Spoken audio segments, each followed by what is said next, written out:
Welcome back to the Deep Dive. Today we're looking at a stack of sources that unpack one of the most incredible paradoxes in modern American history: national prohibition. It's a fascinating topic. It is. I mean, you have a law that's rooted in this genuine moral conviction, something intended to cure society's ills. And instead, it ends up creating this massive criminal infrastructure that really still shapes the country in some ways today. It's truly a study in unintended consequences. Absolutely. So we're diving into the period between 1920 and 1933. This was all mandated by the 18th Amendment to the U.S. Constitution. And it was President Herbert Hoover who famously called it the noble experiment. That's right. And the sources are clear. The motives behind it seem noble, at least on the surface. Right. The stated goals were to reduce poverty, improve public health, cut down on crime, and generally lift the moral fabric of the nation. A pretty tall order. A very tall order. So our mission for this deep dive is to trace the complete failure of this constitutional amendment. We'll be looking at how it all fell apart, the corruption, the lack of resources, and just basic human nature.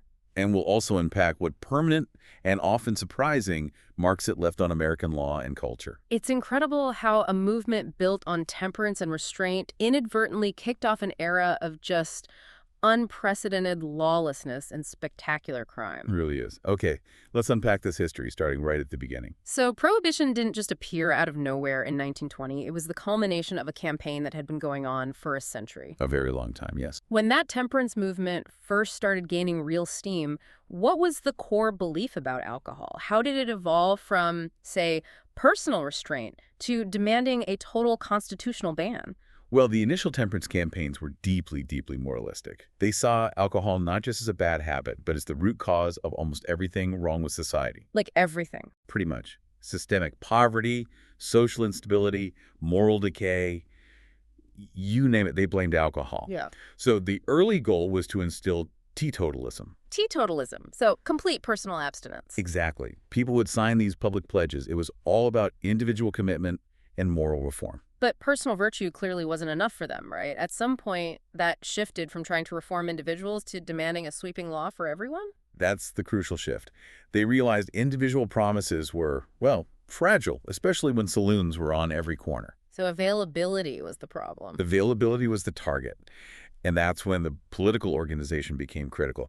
And that organization was the Anti-Saloon League, the ASL. Ah, the ASL, founded in 1893, and our sources describe it as maybe the most successful single-issue lobbying group in American history. Arguably, yes. And they were famously led by a man named Wayne Wheeler. Wayne Wheeler. What made his strategy, they called it pressure politics, didn't they? What made that so effective? Wheeler was an absolute political genius. Yeah. But he was a genius with a single focus: a constitutional ban on the supply of alcohol.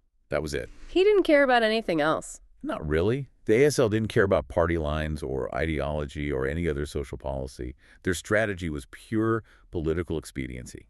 They would align with any group, and I mean any group, that could deliver votes for dry candidates. So it didn't matter if those groups hated each other on every other issue. Not at all. That's what made them so pragmatic, almost ruthless. They built this huge non-ideological coalition. They partnered with progressives who wanted to improve society. And a suffragists, right, who linked alcohol to domestic abuse. Exactly. But here's where the cynicism is just critical to understand. The sources highlight that the ASL was also willing to align with groups as different and often as antagonistic as the Ku Klux Klan and the NAACP. Wow. That's a strange set of allies. It wasn't a partnership of shared values. It was a marriage of political convenience designed for one purpose and one purpose only: pass the 18th Amendment. So beyond the moral crusaders, you had these other powerful, more secular forces pushing for the ban. You mentioned the progressives and also the industrialists. What was in it for them? For the progressives, Prohibition was just a natural extension of their whole political philosophy. Which was? The belief that government could and should control citizens' lives to actively engineer a better society. They saw it as a public health measure.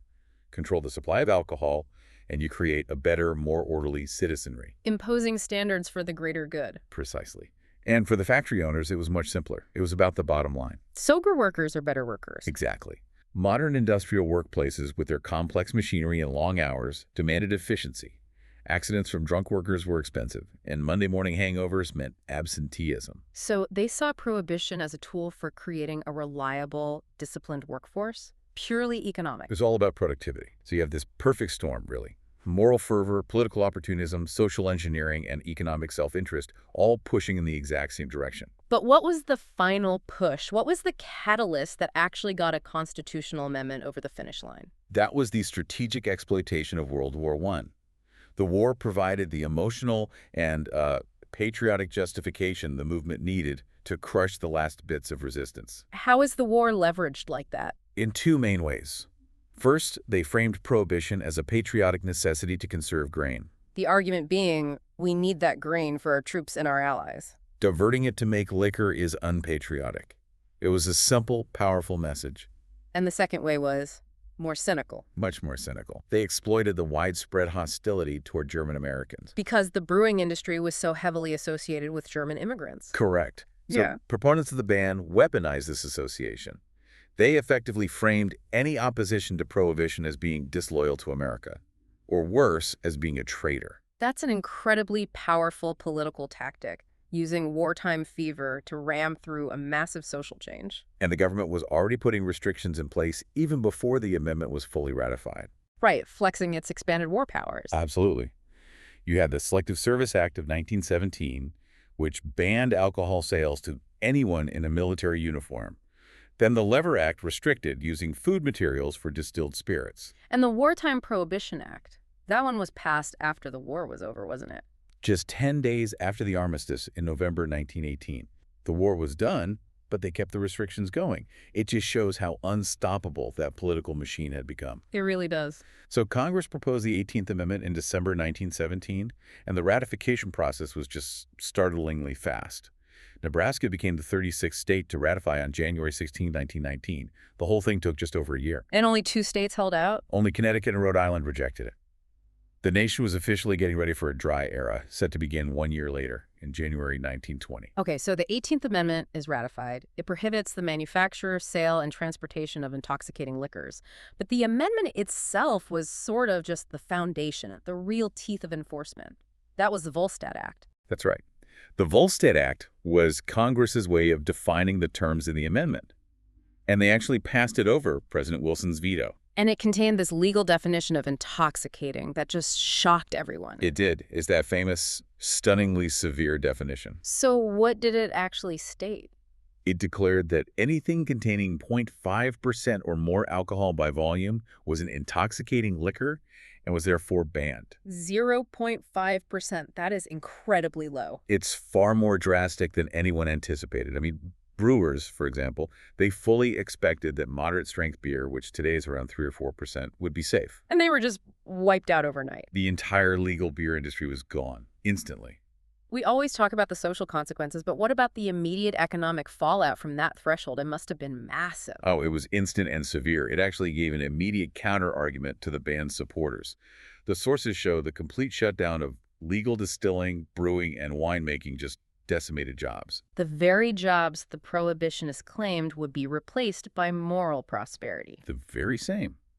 And crucially for the government, it instantly eliminated a huge stream of federal excise tax revenue, money the government desperately needed. They basically outlawed millions of dollars in their own income. But let's get to what the sources call the most fatal legal flaw, this paradox at the heart of the law. The consumption paradox. The law banned the supply, but it didn't actually ban the consumption. This is the critical point. The 18th Amendment itself did not outlaw possessing or drinking alcohol. Wait, really? Not directly. The Volstead Act did try to make possession illegal, but it came with this massive, crippling exemption. You were legally allowed to keep and consume any liquor you already owned in your private home for yourself, your family, and your guests. So if you were a wealthy person who had stocked your cellar before January 1920, you were a perfectly law-abiding citizen sitting at home having a drink. Exactly. But the second an illegal supplier moved that same bottle of whiskey 1 block down the street, it was a major federal crime. That paradox, it basically created a guaranteed customer base for the black market. It absolutely did. By ensuring that drinking itself remains socially acceptable, and in some cases perfectly legal, the government effectively subsidized and stabilized the criminal market from day one. And because millions of people still wanted a drink, they got very good, very quickly at exploiting the loopholes in the Volstead Act. That's where the institutional abuse really began. The three main exemptions were medicinal liquor, sacramental wine, and home production. And they were all abused on a staggering scale. Let's start with medicinal liquor. The sources paint this picture of doctors and pharmacists suddenly becoming the most powerful men in town. They did.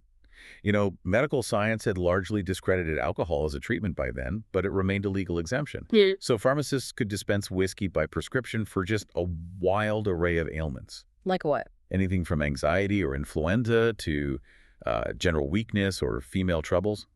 The prescription pad became a golden ticket to legal booze. And I read that companies were quick to jump on this, marketing sweet wines and things. Oh, yeah, they were selling products like Dutone Sauterne, a sweet wine, and marketing it as a restorative for convalescence.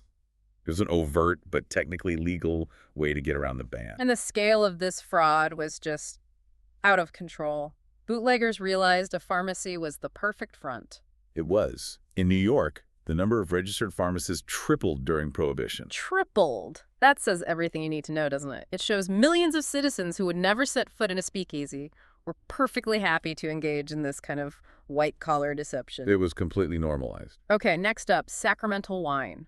The religious exemption. This one sounds just as ripe for abuse. It was. Wine for religious rituals remained legal.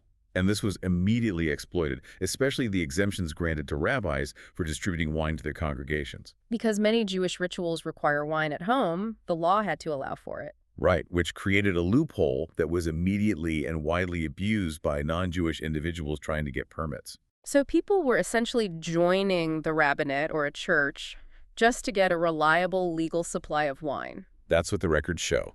There were these instances of people suddenly deciding to become ministers just to get access. It was an organized system of fraud, all operating under the shield of religious freedom.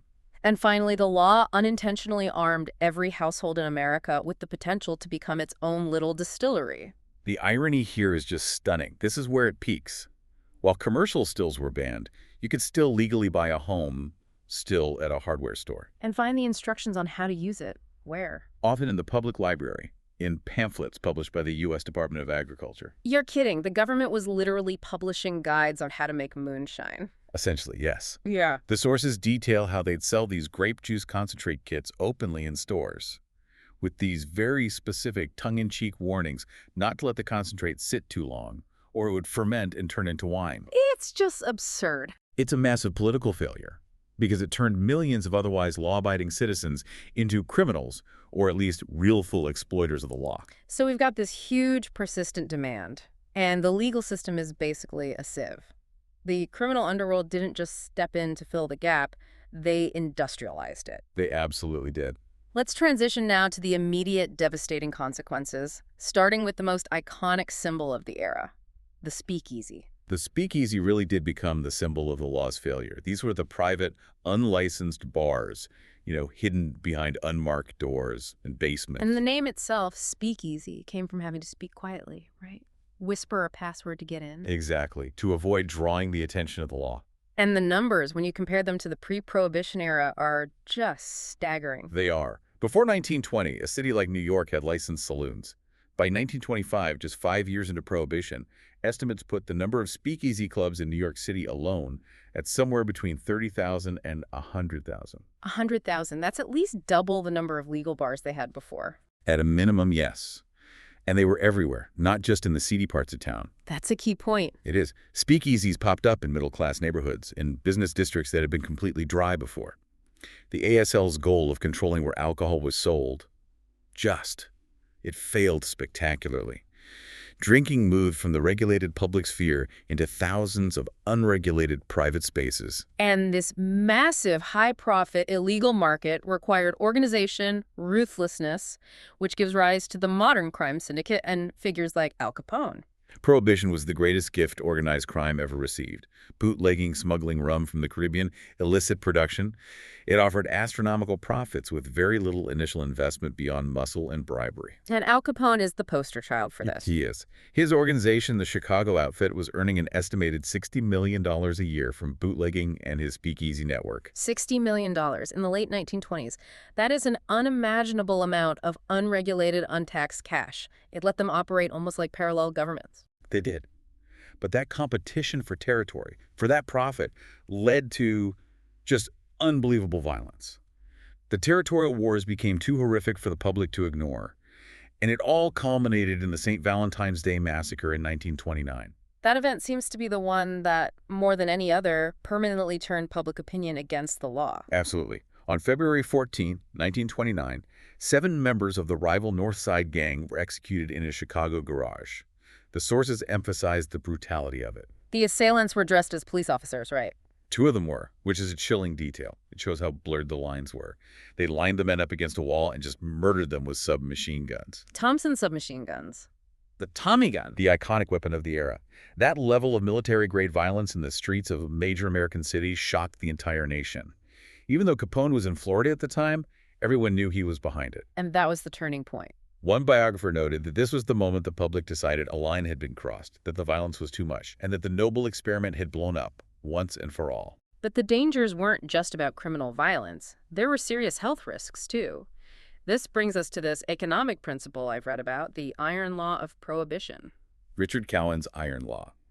It perfectly explains the public health disaster of the era. So what does it state? The Iron Law basically says that the more intense your law enforcement efforts are, the more potent and therefore more dangerous the prohibited substance becomes. It's all about logistics and efficiency. How does efficiency dictate potency? Well, think about it from a bootlegger's perspective. You want to minimize your bulk and maximize your profit. It is far easier and more profitable to smuggle a small amount of concentrated high-potency spirits like brandy or moonshine than it is to transport bulky, low-alcohol beer. So the risk is the same, but the payoff is much higher for the hard stuff. Exactly. So the very act of enforcement shifted consumer behavior away from moderate drinking, like beer, toward high-potency distilled spirits. And the public health costs were catastrophic. Because with a criminal supply chain, there is zero quality control. None. Bootleggers were constantly diluting good whiskey with water to stretch it, or just selling incredibly hazardous rot gut and bathtub gin. And this illegal alcohol was often cut with deadly contaminants. The contamination was brutal. They used wood alcohol methanol, or even poisonous chemicals like carbolic acid, to fake the kick or the flavor. The results were tragic. Higher death rates? Higher mortality rates from alcoholism because of the increased potency, and an estimated 10,000 deaths across the country attributed specifically to wood alcohol poisoning. Prohibition, a law meant to improve the nation's health, literally poisoned thousands of people. So if the illegal alcohol tasted that awful, how did the speakeasies keep people coming back? Well, that poor quality is the direct origin of modern cocktail culture. To mask the taste. Exactly. Speakeasies had to invent ways to hide the foul flavor of badly made or chemically adulterated liquor. So they mixed it with strong, palatable flavorings, ginger ale, Coca-Cola, sugar, mint, and especially citrus juices like lemon and lime. So the classic mixed drink, the cocktail, wasn't invented for flair, but as a chemical necessity to make bad liquor drinkable. It was a necessity of the black market. Prohibition created the enduring trend of the mixed drink, ensuring that even after repeal, Americans kept a preference for masking the raw flavor of spirits. When we look at all these unintended consequences, the shift in social norms is maybe the most profound, especially for women, which is deeply ironic, isn't it? Oh, it's the ultimate irony. Considering women's groups like the Women's Christian Temperance Union were the original powerhouses behind the whole movement. The social structure was just radically altered. Before Prohibition, the main public drinking space was the saloon, and the saloon was a rigidly masculine world. Women were barred, or they had to use separate ladies' entrances. Exactly. The saloon embodied the very patriarchal control the temperance movement wanted to destroy. But the speakeasy just erased that boundary completely. It did. The abolition of the legal saloon and its replacement by the unregulated speakeasy was a huge cultural catalyst. Speakeasies were illegal, they were discreet, and they were inherently inclusive spaces. Gender segregation just disappeared. So women were suddenly allowed to drink and dance and dress less modestly in public, right alongside men. It was a rapid democratization of drinking culture, and it was deeply tied to the empowerment from the suffrage movement. For that new generation of women, the forbidden fun of the speakeasy was a powerful expression of independence. The Roaring Twenties flapper culture. It's inseparable from the speakeasy environment. And women didn't just become consumers in this new market, they became central, active players in the black market economy itself. They found massive entrepreneurial opportunities. Many women, often those who were struggling financially, started running small-scale stills right out of their homes, making bathtub gin or moonshine. And the profits were good. The sources say some women could make more in a few weeks than a man might make in a year of legitimate work. They were involved in everything, from brewing in the kitchen to selling on the street. And some women became famous icons of the era, entrepreneurs who openly defied the law. Absolutely. You had successful entrepreneurs like Helen Morgan, who ran profitable speakeasies while also being a Broadway star, or Texas Guinan, who was maybe the most famous speakeasy hostess in New York. She openly mocked law enforcement and became this celebrity who embodied the rebellious spirit of the Jazz Age. Which leads us to one of the most remarkable legal ironies of the time. Women became ideal criminals for the mafia, specifically because of the gender biases in the legal system. It's a powerful example of institutional prejudice being exploited for criminal gain. Yeah. Law enforcement and judges just severely underestimated women's capacity for crime. They treated them with this paternalistic leniency. So they get lighter sentences. Small fines, suspended sentences, or the charges would be dismissed entirely. This made them highly disposable, low-risk assets for organized crime. Especially for smuggling, because male agents were often legally prevented from physically searching female suspects. That's right. Women were ideal rum runners. They could hide alcohol on their person and rely on those legal restrictions. But this exploitation of gender bias created a massive operational problem for the Bureau of Prohibition. They had a blind spot. A huge one. And it forced them to reform. Yeah. This structural weakness led to the urgent need for female law enforcement. Which led to the hiring of the first female prohibition agents. Precisely. Georgia Hopley was sworn in as the very first female prohibition agent in early 1922. She argued that female lawbreakers were often more deceptive than men. So Prohibition didn't just change drinking culture, it fundamentally reshaped gender roles, opening new doors in both the criminal underworld and in federal law enforcement. The failure of Prohibition wasn't just about bad luck or too many people wanting a drink. You're saying it was a catastrophic systemic failure. Yes, rooted in two core structural problems: pervasive, rampant corruption and a crippling lack of resources. Let's start with the corruption. It seems like it was instantaneous and nationwide. The law was meant to clean up society, but it just created a whole new system of institutionalized bribery. It turned alcohol control into the single greatest source of public corruption the nation had ever seen. Organized crime used its immense, untaxed profits to buy protection. Operating like a massive illicit corporation. That's a good way to put it. The sources confirmed corruption was endemic. It affected everyone from major politicians right down to the cop on the beat. Everyone was taking bribes from bootleggers and speakeasy owners. One of our sources calls this flow of illegal money an unregulated criminal excise tax. I find that description just absolutely chilling. It's chilling because it gets at the scale of it. One notorious bootlegger, after he was arrested, estimated that nearly half, 50% of his entire illicit revenue went to paying off public officials. Half? That was just the cost of doing business. It was. And the Federal Bureau of Prohibition, the very agency tasked with enforcing the law, was particularly susceptible to this, wasn't it? It was almost designed to be. These agencies were staffed in a hurry, often without proper background checks, and the agents were constantly exposed to these massive financial temptations. And the conspiracies were nationwide. An assistant secretary of the Treasury said as much in 1927. He described them as nationwide in extent, well-financed, and cleverly conducted. The system was set up to fail. And the only reason we even know the name Eliot Ness is because he was such a stunning exception to that rule. Right, the untouchable. Exactly. He and his team earned that famous nickname because Al Capone's organization failed, time and again, to bribe them. They proved moral fortitude was possible, but the very fact that they became legends just shows you how incredibly rare that integrity was. So corruption was rampant, but it was made worse by the fact that the federal government was just wildly under-resourced to enforce this law. The resource deficit was fatal. At its absolute peak, The Bureau of Prohibition only employed 2,300 dry agents. 2,300 to police the entire country. An entire nation of over 100 million people. Mm. Thousands of miles of coastline, borders, countless dense cities. It was a completely impossible task. And the 18th Amendment itself made this worse with that concurrent power clause. It sounds good in theory, but it was a disaster. The clause gave enforcement power to both the federal government and the states. The hope was that the states would do most of the heavy lifting with their local police. But the system just collapsed. How did the states undermine it? Well, the clause lets states politically choose to do the bare minimum. A perfect example is Maryland. The state legislature never even passed a state-level enforcement act. So local police couldn't legally help the federal agents. It made it very difficult.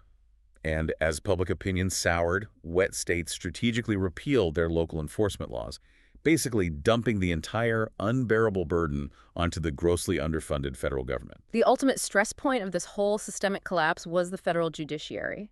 How did the flood of prohibition cases affect the courts? It was devastating. It caused a crisis in the federal judiciary from top to bottom.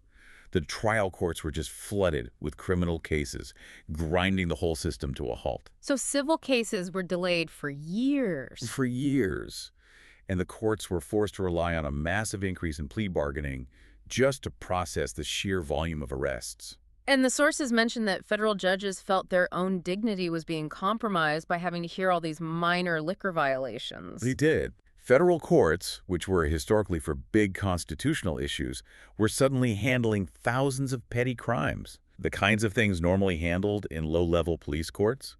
Judge Learned Hand said the work was thoroughly disgusting and beneath the prestige of the federal bench. And the strain was personal, too. Tell us that tragic story about Judge John F. McGee. The psychological toll was very real. In 1925, Judge John F. McGee of Minnesota committed suicide. He left a note saying the crushing burden of prohibition cases, quote, ended me. Wow. It shows the failure wasn't just some abstract legal concept. It was a deadly human pressure cooker. And even the government's own official reports confirmed the system was fundamentally broken. Right. President Hoover appointed the Wickersham Commission in 1929 to study enforcement. Their 1931 report was scathing. What did they find? They confirmed the volume of cases had injured their dignity, impaired their efficiency, and endangered the wholesome respect for them. They noted that in 1930, over 88% of all convictions came from guilty pleas. A clear sign the system was just overloaded. Totally. The whole report concluded that the low fines and short sentences meant the prosecutions had lost any real deterrent effect. The experiment was systematically bankrupt. The moral arguments that started prohibition just couldn't stand up to the reality of crime, corruption, and systemic failure. By the late 1920s, public opinion has shifted decisively against the law. People now saw it as not just ineffective, but as a dangerous infringement on individual freedom. So how did the repeal effort come together? It was led by organized wet groups, and here's the greatest irony of all. Women, who had been so crucial in passing the ban, became crucial in repealing it. This political shift among women is key, isn't it? They'd just gotten the vote, and now they were flexing their political muscles in the exact opposite direction. Absolutely. The most prominent group was the Women's Organization for National Prohibition Reform, or 1MPR. It was founded in 1929 by Pauline Sabin. And she had initially supported prohibition. She was a wealthy socialite who came to believe the results were catastrophic. So her group proved that women weren't just a single, dry voting bloc. That was its critical political impact. The 1MPR argued forcefully that prohibition had actually made things worse. It had increased corruption, fostered hypocrisy, and even promoted underage drinking by turning it into a symbol of rebellion. How big did they get? By 1932, the 1MPR had over 600,000 members. It was larger and more influential than many of the rival dry groups. They successfully dismantled the moral authority of the temperance movement. The moral arguments were failing, but the final blow was purely economic, wasn't it? The Great Depression. The financial crisis, starting in 1929, provided an irrefutable pragmatic reason for repeal. The argument shifted completely from morality to economics. The argument became about jobs and taxes. Exactly. Opponents said the ban was illogical because it was denying much-needed jobs to the unemployed and, crucially, depriving the federal government of desperately needed tax revenue. And in the depth of the Depression, the appeal of bringing in that instant legal tax revenue must have been irresistible. It was the perfect storm. The political pressure became visible. You had Mayor Jimmy Walker in New York City leading this huge beer for taxation parade in 1932, 100,000 people marched down Fifth Avenue. demanding the return of beer sales, specifically for the tax income. It turned a moral debate into a necessary fiscal solution. And this momentum carried right into the 1932 presidential election. It did. Franklin D. Roosevelt, the Democratic candidate, made repeal a central part of his platform. His overwhelming victory signaled the end was near. And Congress responded quickly. The method they chose to ratify the repeal, the 21st Amendment, was also unprecedented and highly strategic. Very strategic. In February 1933, Congress proposed the 21st Amendment. But crucially, they mandated that it be ratified not by state legislatures, Which were often still controlled by rural, dry interests. but through specially convened state conventions. A way to bypass the old political machine. Precisely. And this maneuver ensured rapid ratification. The 21st Amendment was actually ratified faster than the 18th had been. On December 5, 1933, Utah became the 36th state to approve it, And just like that, Prohibition was officially over. making the 18th Amendment the only constitutional amendment in U.S. history to be entirely repealed. So the noble experiment was dead. But the sources make it clear that the U.S. didn't just go back to the way things were. The failure of Prohibition created an entirely new, heavily regulated system for alcohol that we still have today. That is the most profound and lasting legal legacy. Repeal was not a return to the laissez-faire Wild West saloon environment of 1919. Instead, lawmakers immediately created a new structure. One designed to manage supply, ensure public health, and prevent the abuses that fueled the original temperance movement. Right, and those abuses were the tied house systems. Explain what that was. Before Prohibition, powerful brewers often owned or directly controlled the saloons, the retailers. These were called tied houses. And this system encouraged massive overconsumption and predatory practices because the supplier directly controlled the retail environment. So Section 2 of the 21st Amendment is what allowed the states to build this new regulatory wall to prevent that. Absolutely. Section 2 gave states explicit authority over alcohol regulation, which led to the structure we know today as the three-tier system. And that framework legally separates the industry into three distinct independent tiers. Correct. You have the suppliers, the manufacturers, and importers. Then the distributors, who are the wholesalers. And finally, the retailers, the stores, bars, and restaurants. And that separation is the key to preventing the return of that tied house abuse. It's the bedrock of modern alcohol law in the U.S. The separation prevents monopolies, it ensures tax collection is streamlined, and it provides crucial public health safeguards How so? by making sure that every party is licensed and accountable. It guarantees that the poisoned ryegut of the 1920s can't legally enter the marketplace. Every state adopted some version of this model, and it's a direct permanent artifact of Prohibition's failure. So the entire architecture of legal alcohol sales today exists because the nation had to learn the hard way how not to control a desired substance. The fundamental lesson from the sources is that when demand is high, absolute prohibition creates worse problems, corruption, violence, painted products, than the problems the law originally set out to solve. Which brings us to our final provocative thought. Prohibition was aimed at eliminating the social demand for intoxication. But instead of getting rid of that desire, the sources suggest the experiment merely displaced it. That's right. Studies from the era indicate that many people who used to drink didn't suddenly become sober. Some just shifted their consumption to other things that were available: opium, marijuana, cocaine, and dangerous patent medicines. So the question left for you to consider, based on this deep dive, is this. Does the history of Prohibition prove that trying to eliminate social demand through criminalization is a futile endeavor? Or is rigorous regulation of the supply chain and harm reduction the only truly pragmatic approach? The century that followed 1933 certainly suggests that legalizing and regulating a desired product is the only way to minimize the violence and corruption that are just inherent in a criminal supply chain. Something profound to mull over until our next deep dive. Thanks for guiding us through this history. My pleasure.